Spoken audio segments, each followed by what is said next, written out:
looks like breakfast. Looks delicious, doesn't it? By now, you've probably been inundated with weight loss and diet tips. Whatever you're doing to reach your new fitness goals, none of it matters if you're not catering to your own metabolism. There's a buzzword there. Dietitian Melissa Hawthorne joins us this morning to talk about metabolic rate testing. Good morning. Good morning. So Thank you for having me. what are we talking about? Because people talk about, oh, my metabolism, this or that. So you can test the rate. Correct. So your metabolism is the rate at which you burn calories. And so some people think, oh, I can't lose weight because I must have a slow metabolism. And sometimes that's not the case. And it's great. Technology has actually brought us so lots of devices. This is just one I brought in today.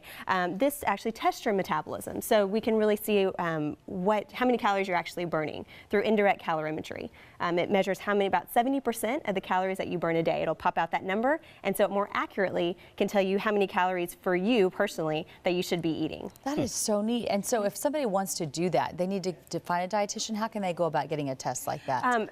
We have one at our office. Not every dietitian has one, but this is, if you probably could Google metabolic rate testing or whatnot and find somebody. But you're looking for someone who can actually give the test and then give you some information to go off of, not just a number. And that number will figure out how many calories that you should eat to reach your wellness goals for 2015. Well, let's talk about how that changes and how you cater that information to your diet. What do you do?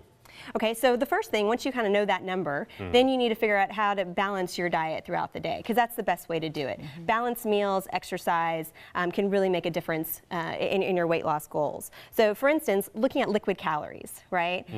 You know, liquid calories are kind of the sabotage sometimes for some diets. If people are drinking a lot of juice or other beverages with a lot of sugar, this can actually equate to equaling 4 oranges.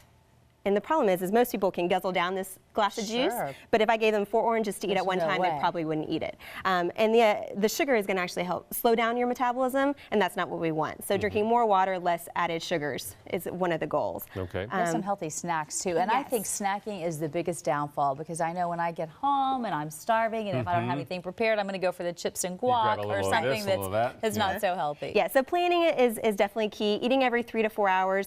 You know, people want fast food, and I think of healthy fast food. So you've got popcorn that's high in fiber, that's going to be easy grab and go. There's a lot of popcorns that have already pre-popped in the store, so it makes it easy. You can even make your own trail mix, put it in a little baggie and go from there. You've got walnuts, even low-fat cheese and a piece of fruit, grab and go. So it's how about having that food in the home and not going for the chips and guac. And something like walnuts, for example, lots of good stuff in there, isn't there? Yes, definitely. Lots of omega-3 fatty acids, great for heart health, but you do want to watch your portion, because if you do know your calories, then if you go overboard on the nuts, they're very healthy for you, but those can add calories. Okay, it looks like you might have some comparisons in a healthy meal versus not, I'm guessing here? Correct. So the goal to help, again, increase your metabolism is to eat small, frequent meals. And so I brought the comparison. This pasta dish is probably something most Americans are used to eating if they go to an Italian restaurant or even eat at home.